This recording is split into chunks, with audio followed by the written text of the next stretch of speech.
Mesdames, bonsoir, messieurs, bonsoir. Bienvenue dans ce journal rétrospectif de ce dimanche 20 novembre 2016. Journal que nous avons une fois de plus le privilège en tout cas de vous présenter. Ce soir sur ce plateau, nous recevons un invité à la personne de Maître Joseph Fouelemo. Maître Joseph Fouelemo est secrétaire général du MIR.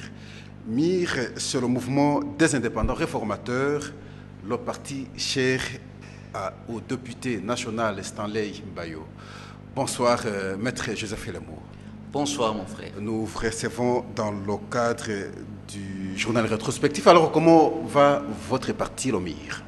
Oui, le mouvement des indépendants réformateurs va très bien, en très bonne santé.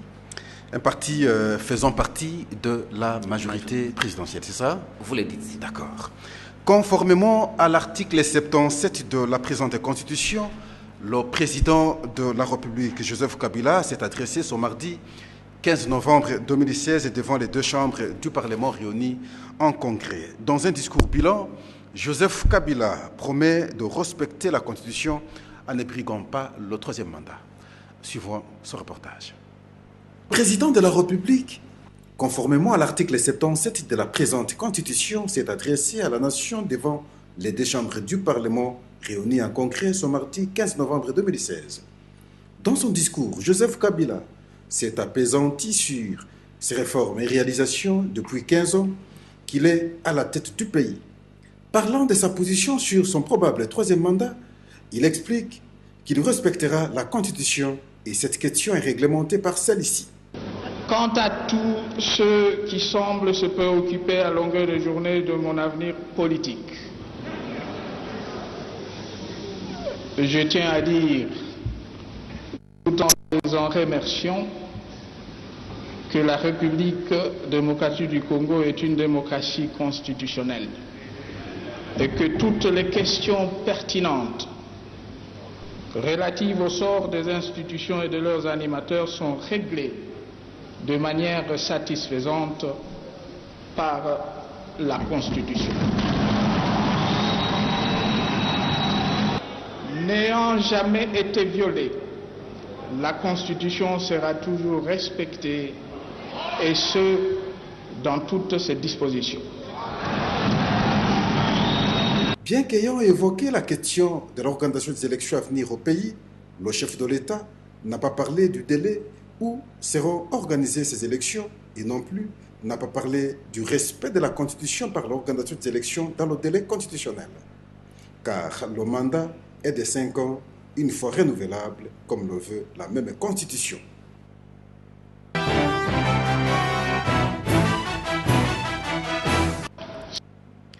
Par la même occasion, le chef de l'État a pensé qu'en sa qualité du garant du bon fonctionnement des institutions, il ne permettra pas que le pays soit pris en otage par une frange plutôt de sa classe politique avant d'expliquer la mission du nouveau gouvernement centré sur les élections et le social congolais. Suivons une fois de plus Joseph Kabila. De dénoncer à nouveau toute ingérence dans les affaires internes de notre pays. Notre pays qui a droit, comme tout État membre des Nations Unies, au respect de sa souveraineté et de son indépendance politique. Et notre pays n'entend pas transiger là-dessus. Soucieux de mes responsabilités de garant du bon fonctionnement des institutions, je ne peux permettre que la République démocratique du Congo soit prise en otage par une frange de sa classe politique et exposée au risque d'instabilité avec pour conséquence de retarder davantage l'organisation des élections. Conformément à l'accord politique susmentionné, je désignerai donc récemment le Premier ministre qui aura la charge de former le gouvernement d'union nationale, dont la mission principale sera de conduire le peuple aux élections, tout en préservant les acquis économiques et sociaux de 15 dernières années. J'assigne ainsi à ce gouvernement la mission tout aussi prioritaire d'œuvrer à l'amélioration du social de notre population.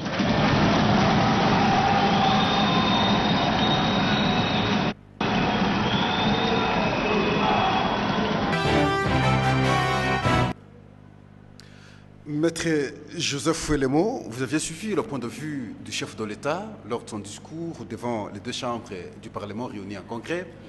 Il est revenu sur la question qui fâche les esprits actuellement au pays, le respect de la Constitution. Son avenir politique également. Alors là, il répond, il dit toutes ces questions sont réglées ou réglementées par la Constitution. Est-ce qu'on peut faire foi au chef de l'État aujourd'hui? Faire foi, oui. Mais avant que je ne vous donne mon point de vue, laissez-moi vous dire qu'au nom du mouvement des indépendants réformateurs et de son autorité morale, honorable Mbayoul Funga Pelisa, nous félicitons le chef de l'État par son discours. C'est son dernier discours et c'est un discours qui entre relativement et dans les annales de la République démocratique du Congo et surtout dans le cadre de nos statuts du MIR. Voilà. Et nous vous disons ceci, que c'est un discours qui vient décrisper toutes les situations, dissiper tous les malentendus pour ce qui concerne la République démocratique du Congo dans la sphère politique. C'est un discours clair et net. Aujourd'hui, aucun et d'aucun Congolais ne peut encore douter. Non, mais la peur est toujours là, parce que lorsqu'il échange... alors qu'il est si clair, très clair, comme eau claire dans un verre clair. Lorsqu'il échange avec les ambassadeurs, il pense que la condition, pendant ce temps, sera revisée. Et alors que quand nous lisons aussi l'accord ne permet pas que pendant le temps transitoire, on touche à la Constitution. Alors si on va reviser la Constitution, est-ce qu'il ne va pas encore revenir sur le respect de cette Constitution qui sera revisée? Peut-être que certaines dispositions constitutionnelles sur le mandat pourraient être touchées pour que lui dise, bon voilà, j'ai respecté la Constitution, alors cette fois-là, même la Constitution est déjà revisée. Pascal, vos qualités ne sont plus à douter. Vous êtes le quatrième au pouvoir, la presse. Dites aux Congolais ce que a été dit. Amenez un discours direct. C'est ce que nous faisons, mais cela nous empêche alors pas dites aux gens d'analyser. Qu'il dit, le monsieur là, il n'a jamais violé la Constitution et il ne violera jamais la Constitution. Attendons, maître. Et il vous dit que son mandat et tout ce qu'il est en train de faire, il y a une démocratie constitutionnelle. Et toutes les réponses se trouvent dans la Constitution. Il va le respecter, il va respecter la Constitution et il le respecte. Alors, qu'est-ce qu'il y a encore de nouveau à mettre dans les têtes des gens, dire non, bon voilà, peut-être, non. Ça, ce sont des apépristes qui peuvent penser à ça, mais pas les grandes personnalités et surtout les qualités que je vous connais. Alors, lorsqu'il dit que la Constitution n'a jamais été violée, et aujourd'hui, nous ne savons pas avoir les élections, le corps électoral n'a pas été convoqué, à ce moment-là, est-ce qu'on ne saura pas parler de la violation de la Constitution dès lors qu'aujourd'hui, nous parlons de la transition? On n'a pas su respecter la Constitution. Ce n'est pas la violation? Pascal, une petite parenthèse, entre guillemets, disons. Par devant vous, le 8 avril 2014,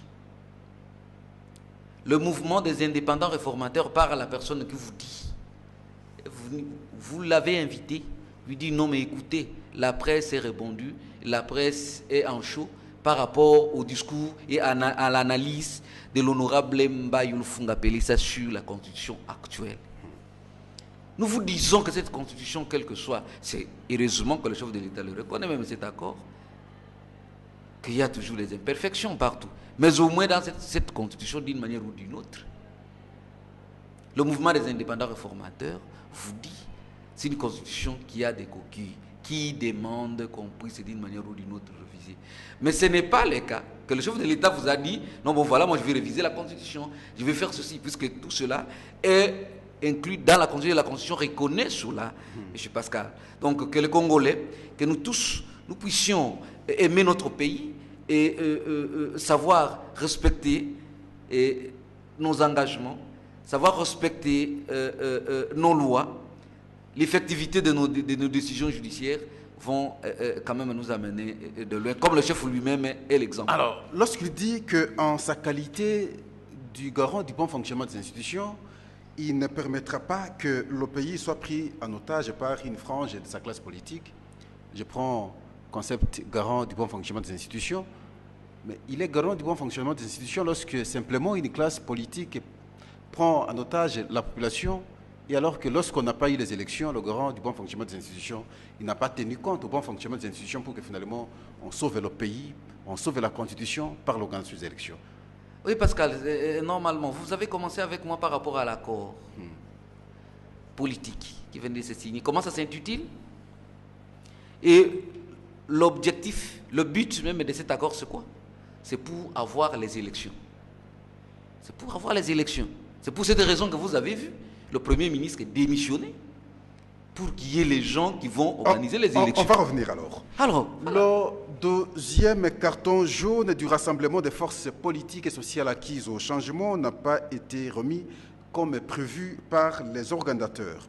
Le meeting a été stratégiquement empêché par la police nationale congolaise qui a occupé l'espace triomphal par un match illimité, un match de football bien entendu illimité, et qui a encerclé la résidence d'Étienne Tshisekedi, interdisant ainsi toute entrée et sortie.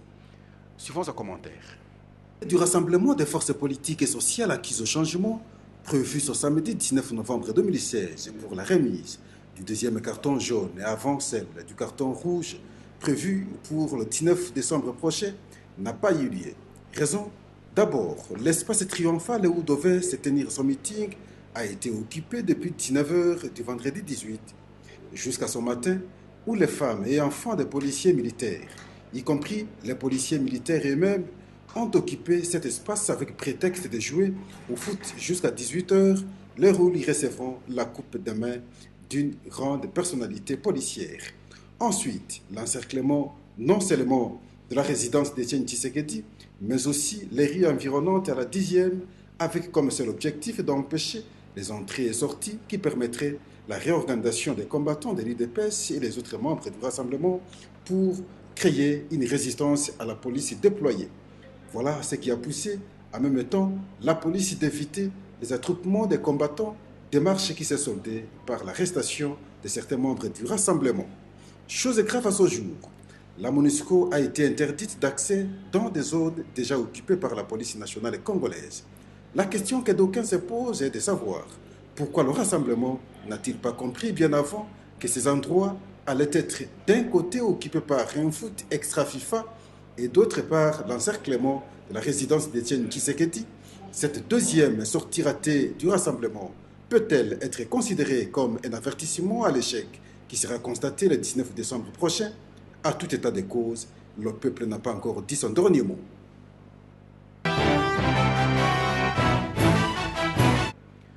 Au nom du Front pour le respect de la Constitution et en sa qualité de secrétaire général du Mouvement de libération du Congo, Eve Bazaïba a tenu un point de presse au cours duquel elle a dénoncé toutes les mauvaises pratiques du régime actuel consistant à ne pas organiser les élections au pays dans le délai constitutionnel. Mariam Bongo. La non-convocation du scrutin pour l'élection du président de la République 90 jours avant la fin du mandat du président en exercice en violation de l'article 73. L'instrumentalisation de la Cour constitutionnelle en violation du principe de séparation des pouvoirs consacré à l'article 149. Des graves violations des droits de l'homme, le musellement de la presse, ainsi que l'obstruction à l'organisation des manifestations publiques en violation des articles 24, 25 et 26 de la Constitution. Présentation enfin des conclusions des arrangements et combines politiques issues d'un prétendu dialogue de la Cité de l'Union africaine comme mode de gestion, d'organisation et d'exercice du pouvoir de l'État en substitution de la Constitution.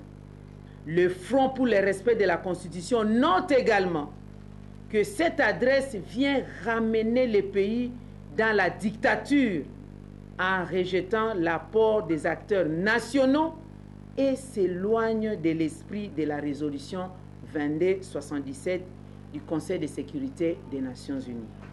État des choses qui ferme la porte malheureusement à toute possibilité de consensus et d'inclusivité sous une attitude de défi au peuple congolais.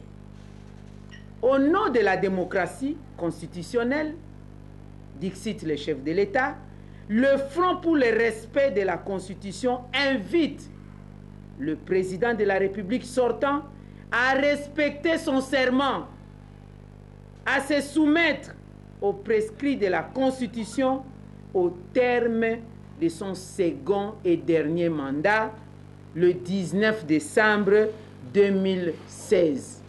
Il en sortira grand.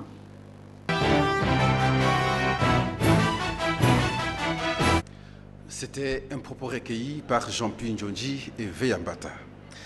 Alors, Maître Joseph Elemo, vous avez suivi le commentaire sur le meeting raté du Rassemblement des forces politiques et sociales acquises de changement, où on pensait remettre un deuxième carton jaune avant la remise du carton rouge le 19 décembre prochain.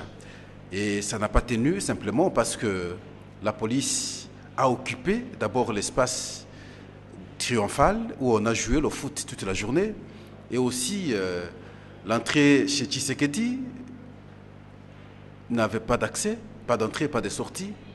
Et voilà, on n'a pas pu tenir son meeting.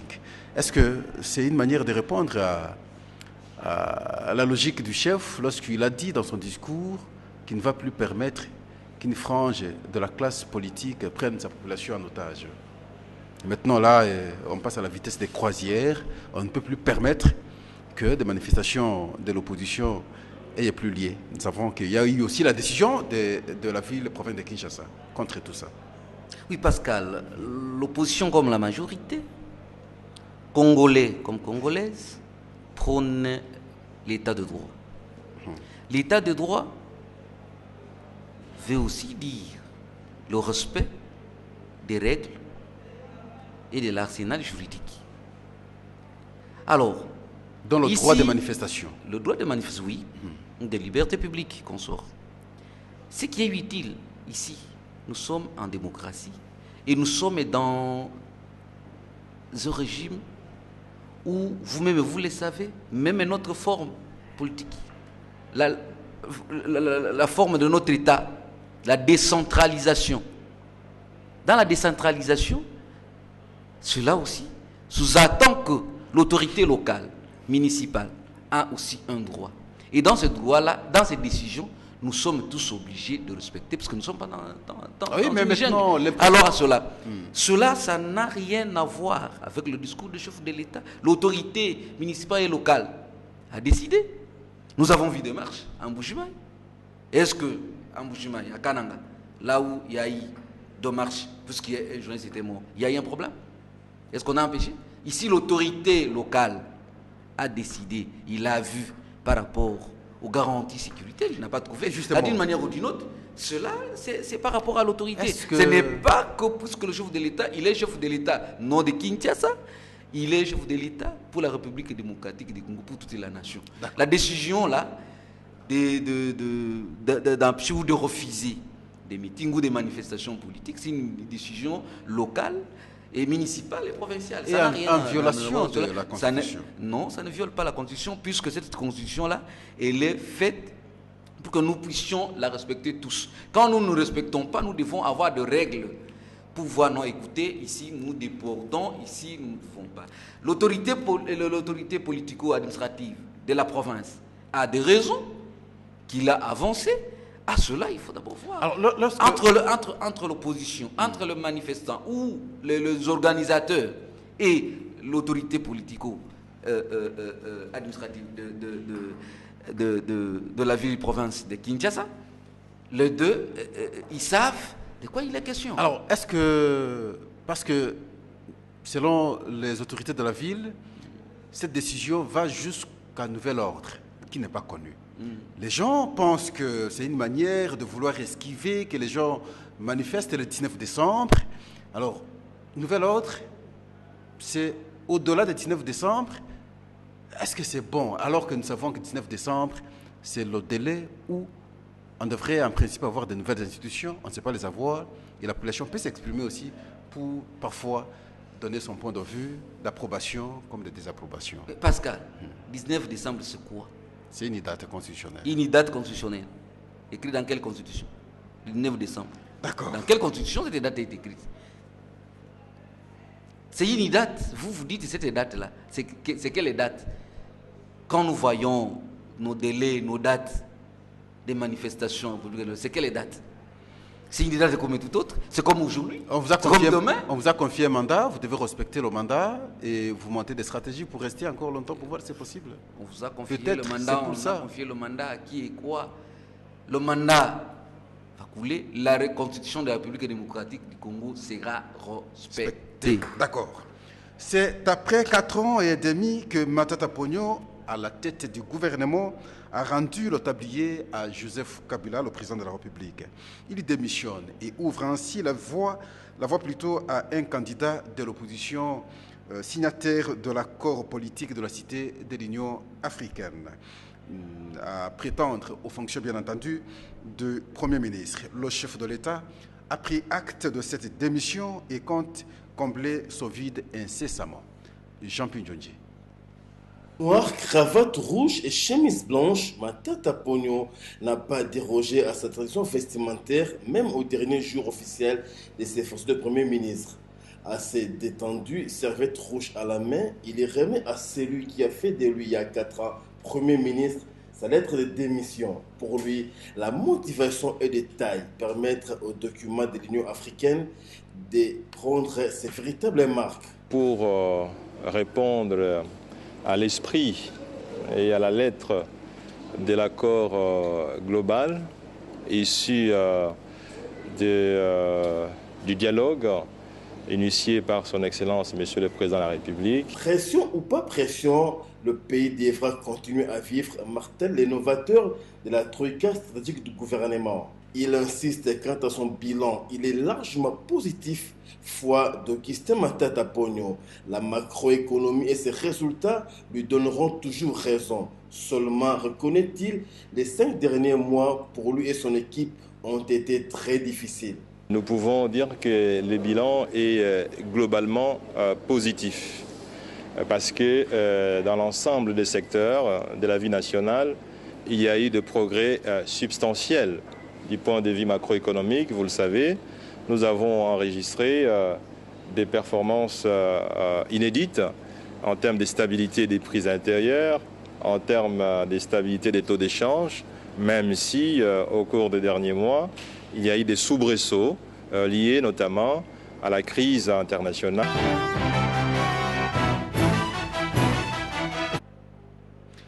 Après plusieurs jours d'attente, finalement, la République démocratique du Congo a un nouveau Premier ministre. C'est à la personne du député national de l'opposition, Sami Badibangantita. Une nomination qui a pratiquement surpris tous les Congolais. Laetitia Levoiseau. S'y attendait, quelques heures après l'adresse du chef de l'État à la nation, les voiles est tombées. Sami Badibangantita, 54 ans, originaire des Chitanda, dans le Kasaï oriental, succède à Matata Ponyo. Il est le premier ministre du prochain gouvernement d'union nationale.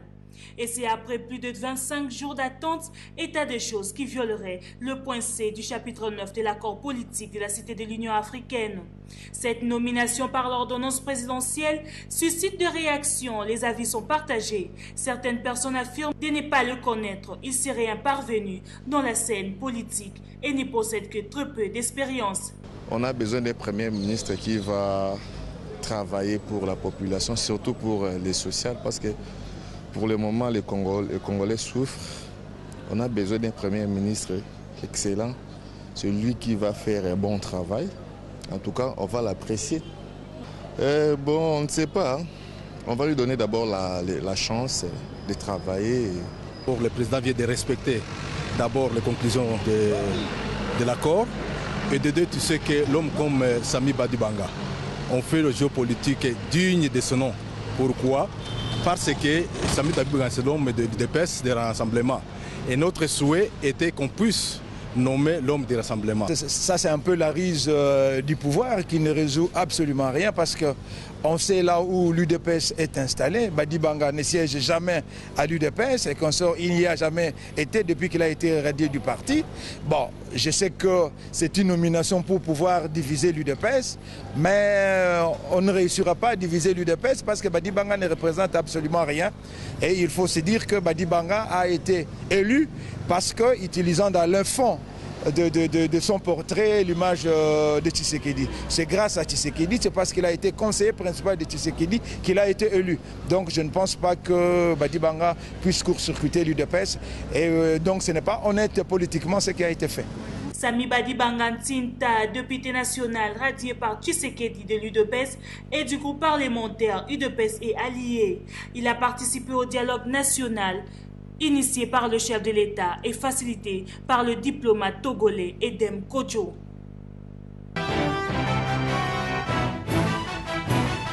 Quelques heures après la nomination de Sami Badibanga Ntita au poste du Premier ministre, le président de l'UNC, Vital Kamerhe, s'est adressé finalement à la presse.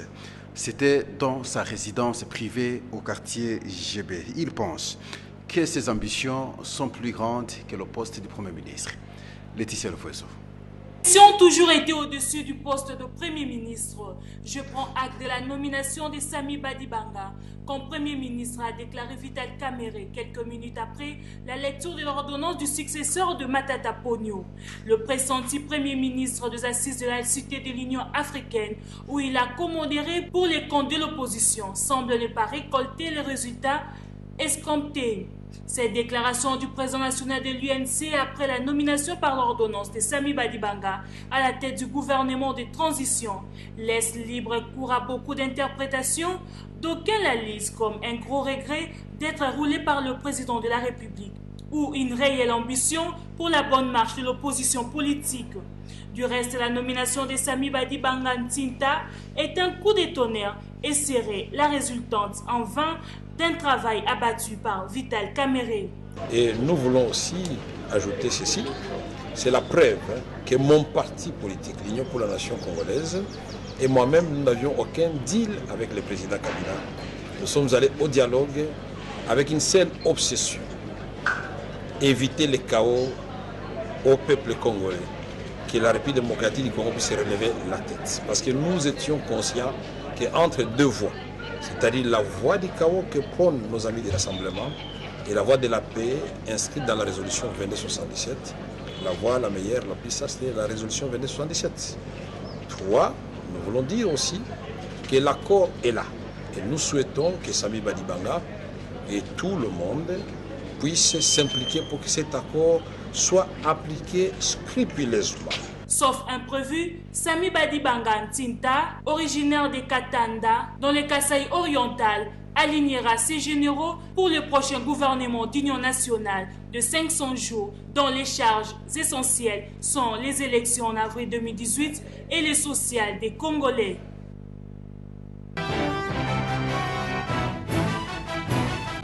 Maître Joseph Fouelemo, Matata Ponyo est parti. Maintenant, c'est un nouveau Premier ministre à la personne de Sami Badibanga. Comment, au niveau du MIR, vous aviez accueilli la nomination de Badibanga? Parce que là, il provient de l'opposition, selon l'esprit de l'accord signé le 18 octobre 2016 à la Cité de l'Union africaine. Oui, le mouvement des indépendants réformateurs, par son autorité morale, Honorable Mbayo, et nous avons jubilé. Nous avons dit oui, nous suivons un bon chemin. Et le chemin que nous suivons, c'est du respect de la parole donnée. Parole donnée dans la violation de la condition, malgré l'esprit de l'accord, parce que ici, on ne parlait pas longtemps du respect de la condition. Quelque part au préambule de l'accord, on a dit on va respecter la Constitution. Vous respectez la Constitution, mais vous sortez un Premier ministre, non pas de la majorité parlementaire, mais de l'opposition tout court. Ce n'est pas une violation de la Constitution? Non, c'est vous qui le dites. Est-ce que, Pascal, vous êtes allé sonder les reins de parlementaires pour savoir si Sami Badibanga, qui est nommé, n'est pas accepté par la majorité parlementaire? Il y a une gymnastique qui se fait toujours à l'Assemblée nationale. Quand les groupes parlementaires bougent, c'est officiel. Ils sont identifiés comme groupe parlementaire de l'opposition, groupe parlementaire de la majorité. Et c'est officiel. Jusque-là, l'UDPS et Alliés n'a pas fait son mouvement vers la majorité présidentielle. On aurait dû d'abord avoir son mouvement bien avant et choisir au sein de la majorité, enfin, un député du groupe parlementaire UDPS et Alliés. Mais l'accord parle simplement de l'opposition. Et alors que le même accord dit on va respecter la constitution. Ce n'est pas une violation, maître Joseph Elémon. C'est qui est utile. Je ne veux pas que nous puissions partir, diverger ou aller en digression, dire non, bon voilà, il y a parti politique UDPS, parti politique est tel. Sami Badibanga, c'est un Congolais. Le chef de l'État, comme dit la Constitution, désigne un Premier ministre dans la majorité parlementaire. N'est-ce pas? C'est le garant des institutions, comme il vous a dit. Il y a l'accord, et cet accord... Qui ne peut pas être supérieur à la Constitution? La supériorité, la suprématie de l'accord et la Constitution, c'est notre débat. Le droit et politique, les droits constitutionnels. Alors pour le moment, ce que vous devez savoir est qu'un Congolais est désigné. Attendons voir. Il va aller au Parlement avec son gouvernement. C'est ce jour-là que vous saurez si réellement Sami Badibanga est à la majorité parlementaire ou non. On saura faire. Allons-y. Prêter aux députés qui n'ont pas encore siégé, je voulais dire non, bon voilà, ils n'ont pas la majorité puisqu'il est issu de tel ou de tel autre. Non, c'est un Congolais. Ils ont quel mandat? Ils ont un mandat national. C'est-à-dire un député, un sénateur, leur mandat est national. Ils ne sont pas élus pour leur parti politique, mais au moins ils sont élus pour... Est-ce qu'on saura faire dans une année ce qu'on n'a pas pu faire pendant toute une législature? Parce que la mission, vous avez suivi le chef de l'État, mission confiée au nouveau gouvernement, l'organisation des élections et trouver solution à la question sociale. Question sociale, avec Matata Pogno, je ne sais pas s'il est important d'analyser que de se limiter à constater. Mission élection, il faut générer les recettes. Est-ce que vous voyez que, à l'espace d'une année, on saura faire ce qu'on n'a pas pu faire depuis 2011 aujourd'hui? En un jour aussi, on peut faire ce qu'on n'a pas pu faire 10 ans. On peut le faire. Ce qui est utile ici, c'est quoi? C'est que problème de volonté. C'est l'objectif. Non, pas un problème de volonté. Je vous avais dit, le 8 avril, je vous avais dit ici que le boutiquier qui était au gouvernement devait quitter. Je suis de la majorité. Il est parti. Nous attendons qu'un Congolais qui est venu comme toi, comme moi, qui est venu au Parlement et qui est venu actuellement en tête du gouvernement, organiser les élections. Il a une mission précise. Et dans sa mission, il vient organiser les élections. On n'a rien à douter de lui. On a ses qualités. Laissons-les faire. D'accord. Ça va se passer comment? Parce qu'il est élu sous la belle de l'UDPS. Jusque-là, il s'est dit de l'UDPS. L'UDPS comme parti politique, jusque-là, du côté de l'opposition, dans le rassemblement. Et on dit que le Premier ministre est issu de l'opposition. Donc, Badibanga est alors de l'UDPS qui est dans le rassemblement. Alors, l'UDPS organise une manifestation. Badibanga, Premier ministre, va-t-il empêcher? Va-t-il ordonner les arrestations de ses anciens collègues ou ses collègues? Va-t-il? On se pose ces questions. Comment ça va se passer? Parce qu'il provient de l'UDPS, de l'opposition. Oui. Et je vois ces interventions à l'Assemblée nationale, à chaque fois contre Matata, contre le gouvernement, il pleurait au nom du parti opposition. Aujourd'hui, il est aux affaires. Je me dis, est-ce qu'il va se contredire? Il va respecter les institutions. Comme on dit souvent, on a de belles paroles lorsqu'on est à l'opposition. Une fois au pouvoir, on change le comportement. Mission difficile. Sami Badibanga, c'est un grand frère que je connais mieux. Je suis sûr et certain qu'il va se comporter à un homme d'État. Il ne va pas se comporter à un partisan. Les émotions, je ne crois pas qu'il va les amener. Je suis sûr et certain qu'il va se comporter à un homme d'État. C'est-à-dire, il va respecter la législation congolaise à toute matière et il sera là pour faire respecter les décisions du gouvernement. Il est là, c'est unité, c'est quelque peu de notre souveraineté, de notre pouvoir que nous lui avons donné. Alors le chef de l'État l'a nommé, il va se comporter un homme d'État. Il n'est plus Badi Banga maintenant, comme d'aucuns le croient, que non, il est de l'IDPS. Même aujourd'hui, mon vieux, mon grand-père, mon père, Etienne Tshisekedi, même si c'est lui qui est le chef de l'État, même si c'est lui qui est tel, il va se comporter un homme d'État. Il est pour tout et chacun, pour tout Congolais. Il n'est pas pour l'IDPS, ni pour groupe parlementaire, l'IDPS et alliés, mais il est pour tous les Congolais, parce que nous tous nous attendons de lui. Oui, mais l'accord dit opposition, majorité, société civile. Il est élu pour le compte de l'opposition, il demeure, il va rester opposant, c'est ça? Non, je vous dis, je vous parle d'un caractère de l'homme d'État. À ce moment-là, qu'il soit de l'opposition, qu'il soit des majorités, au moment où nous lui avons donné la res publica pour qu'il puisse gérer, à ce moment-là, il va gérer un homme d'État pour au nom et pour le compte de tous les Congolais. Un petit mot, lorsque Kamere vous dit, parce qu'on attendait de lui, on pensait que c'est lui qui allait être nommé, finalement, Badi Banga surprend, le chef de l'État surprend, et Kamere vous dit, à tout état de cause, ses ambitions sont plus grandes que le poste de Premier ministre. Pascal, vous me connaissez bien. Vous connaissez le mouvement des indépendants, vous me connaissez très bien. Nous ne sommes pas là pour juger les ambitions des gens. Tout Congolais a droit à ses ambitions. Ce sont des droits privés de tout et chacun, inhérents à l'homme. Il est ambitieux et ce sont ses ambitions. Voulez-vous l'empêcher? Vous ne l'empêchez pas, il a ses ambitions, il est Congolais. Toi, comme moi, et comme quiconque, comme celui qui est à Bungandanga ou ailleurs, il peut quand même, tout et chacun peut quand même avoir des ambitions. D'être chef de l'État, c'est leur pays. D'accord. Le ministre Lambert Mende au Malanga a tenu le lundi 14 novembre 2016 un point de presse où il a rendu public l'arrêté ministériel réglementant la couverture des radios étrangères dans le territoire national, c'est-à-dire en République démocratique du Congo. Suivant ce reportage de Sephora Ikanga et Alenoka.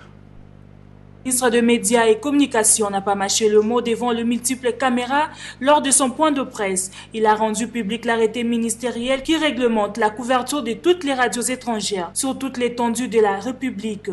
Désormais, leur couverture se feront par relais, c'est-à-dire passer par l'intermédiaire de médias congolais, comme les cas de La Voix de l'Amérique qui passe par le relais Top Congo. Le ministère de la Communication et Médias a pris, en date du samedi 12 novembre 2016, un arrêté portant réglementation de l'exploitation de la radiodiffusion sonore et de la télévision par des personnes physiques et morales de nationalité étrangère en République démocratique du Congo.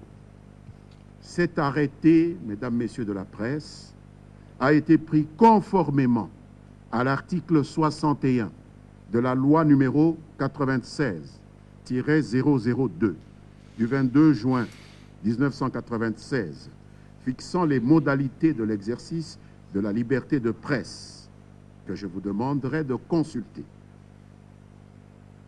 Cet article vise à la fois la protection des intérêts nationaux en général et des intérêts des opérateurs congolais du secteur des médias en particulier, et ce, à l'instar de ce qui se passe à travers le monde entier où aucune législation en la matière ne fait la part belle à des opérateurs étrangers au détriment des opérateurs nationaux. Désormais donc, l'autorisation pour les personnes physiques ou morales de nationalité étrangère d'opérer de manière continue dans le secteur de la radiodiffusion sonore et de la télévision en République démocratique du Congo est assujettie à une obligation de réciprocité et moyennant une participation majoritaire des Congolais dans le capital de l'entreprise voulant opérer dans ce secteur, l'entreprise étrangère voulant opérer dans ce secteur. Étant entendu que pour les Congolais, l'opération dans ce secteur est tout à fait libre. Ils se sont de nouveau retrouvés dans l'eau, les sinistrés de Bonhomme. Là, nous sommes dans la commune de Limete. Les eaux en provenance du Congo central ont inondé ce quartier, causant beaucoup de dégâts matériels. Lydie Loufouladio pour ce constat. Inondés pendant 2 jours, les habitants du quartier des Bonhommes crient haut et fort pour ce dégât macabre perturbant la vie des habitants de ce coin. Inondés pendant 2 jours, les habitants du quartier des Bonhommes crient haut et fort pour ce dégât macabre perturbant la vie des habitants de ce coin. La boue et les eaux provenant du Congo central ont élu domicile dans ce quartier où l'on retrouve les captages d'eau de la Régie des eaux et a causé d'énormes dégâts. Les sinistrés passent la nuit à la Belle Étoile. Cependant, ils demandent aux autorités de leur venir en aide, en outre de pouvoir trouver des solutions palliatives qui pourront arrêter définitivement ces inondations. Selon les habitants de ce quartier, ce cas n'est probablement pas une première. Chaque fois que Congo à chaque pluie, la rivière Ndjili déborde. Que les autorités et l'agence congolaise des grands travaux puissent trouver une solution aux travaux qu'ils ont exécutés.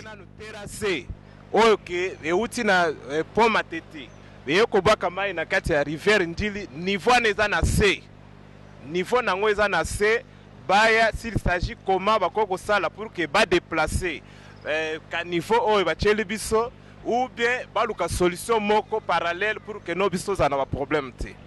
L'autorité compétente a du pain sur la planche.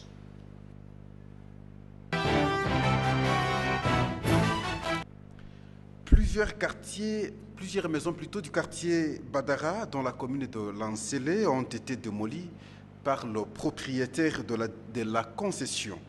La population ou les propriétaires des maisons démolies interpellent ainsi les autorités du pays pour un règlement à l'amiable. Jean-Pierre Djondji. La population du quartier Badra Antsele appelle à l'intervention des autorités compétentes. Ils ont acheté et construit. À leur grande surprise, une personne non autrement identifiée se réclame propriétaire du lieu et ordonne la démolition de toutes les maisons construites, là où ils ont engagé des colossales sommes d'argent. Des témoignages recueillis auprès de ceux qui ont assisté à la démolition, le pseudo-nouveau propriétaire de cette partie de la commune de Lantsele allègue avec insistance cet espace et son héritage lui légué par son défunt père depuis 1984. Depuis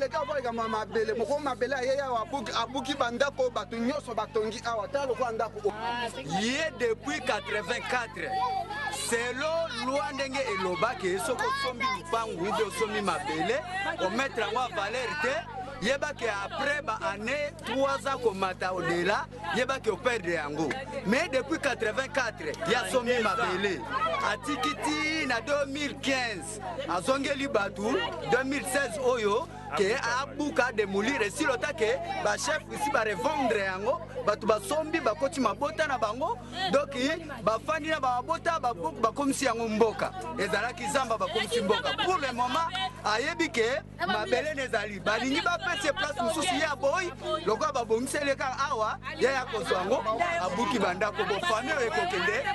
À l'heure actuelle, aucune autorité de la ville n'a donné de la voix pour donner des plus amples détails à ce sujet. Ce silence inquiète davantage ces infortunés qui ont énormément perdu. C'est le reportage de Jean-Pierre Djondji et non de Laetitia Louvoiseau, comme l'infographie a pu montrer. Alors, Maître Joseph Fouélémon, nous sommes pratiquement à la fin, vous avez vu, là c'est le social, soufflons un peu. On a parlé politique, mais le social, le Congo pose problème. Aujourd'hui, quand il pleut à Kinshasa, on ne sait pas sortir. À des bonhommes, les cas sont toujours là. À travers la ville, en tout cas, je ne sais pas s'il y a un quartier qui s'épargne aujourd'hui. Alors, substantiellement, c'est un problème. Et alors, la mission du nouveau gouvernement, je reviens là aussi, c'est le social. Dans ces conditions, dans une année, vous pensez qu'on y parviendra? Oui, M. Pascal, merci beaucoup. Laissez-moi d'abord m'acquitter du devoir d'un doctrinaire, puisque vous avez parlé de rapport étatique. Pour l'intervention de notre aîné, l'ex et futur et tout ministre de l'Information, parlant du média. Oui, je voulais préciser quelque chose là-dessus comme doctrinaire. Oui, je voulais préciser là comme doctrinaire que ce que je sais dans les rapports interétatiques, ce sont les intérêts qui priment. Quels sont les intérêts des Congolais par rapport aux médias, les intérêts du média congolais et des médias étrangers. Une précision que je voulais me donner comme doctrinaire là-dessus. Donc là, j'ai d'abord d'intérêt dans les rapports interétatiques, c'est le jeu d'intérêt. Quels sont les intérêts du peuple congolais et des médias, de vous qui êtes là, vous qui êtes de ces médias, quels sont vos intérêts et par rapport aux intérêts étrangers. Je reviens à la question, ce n'était qu'une parenthèse pour m'acquitter de mes obligations et des doctrinaires. D'accord. Question sociale. Alors maintenant, à ce qui concerne les sociales quand il pleut. Quand il pleut, c'est la question qui est choquante. Vous parlez, la question choquante, vous parlez seulement d'autres. Moi, je connais, je suis moi-là, je suis aussi victime. Je devais déplorer. Ce n'est qu'un exemple qu'on a pris. C'est un exemple, oui, voilà. Dans les quartiers Moussoso, à Limité, nous avons été victimes aussi de cela. Nous demandons au ministre, sortant comme un train, d'urbanisme et habitat. Et je trouve aussi l'intelligence de votre programme. Au même moment, vous démontrez comment on est en train de démolir certaines maisons. C'est-à-dire que c'est un raisonnement logique. Le ministre, les institutions chargées de l'urbanisme et habitat social de quelqu'un ne vont pas seulement chercher à démolir, ils vont aussi chercher à compatir. Dans d'autres cieux, ça se passe. Ce sont des catastrophes naturelles qu'on ne peut pas empêcher. Ça va venir, ça viendra toujours. Comme vous avez vu, l'explosion de Nirangongo et consorts. Donc, ce qui est utile ici, le ministre des Affaires sociales, il est là, il doit compatir avec ces gens. Il faut prendre les mesures de précaution pour soutenir tous ces gens qui sont sinistrés. Ils n'ont pas voulu de les regrets. Et ce qui est utile, je suis sûr et certain avec le gouvernement qui entre, puisque c'est le social, comme le chef a dit, il a crié que la jeunesse va se retrouver. Et la jeunesse, nous nous retrouvons d'une manière ou d'une autre. Donc, ce qui est utile est que le ministre prenne ça en compte. Il faut trouver une bonne politique d'urbanisation aussi. Surtout. Parce que parfois on construit en désordre, sans tenir compte maintenant des conditions de construction et la conséquence. Alors là, c'est à l'autorité de penser à une bonne prendre et penser. Alors, Joseph Olemo, nous sommes pratiquement à la fin. Nous vous disons alors merci pour avoir accepté de répondre à notre appel ce soir. C'est vous que nous remercions. Et si je peux dire un mot aux réformateurs, votre parti est calme.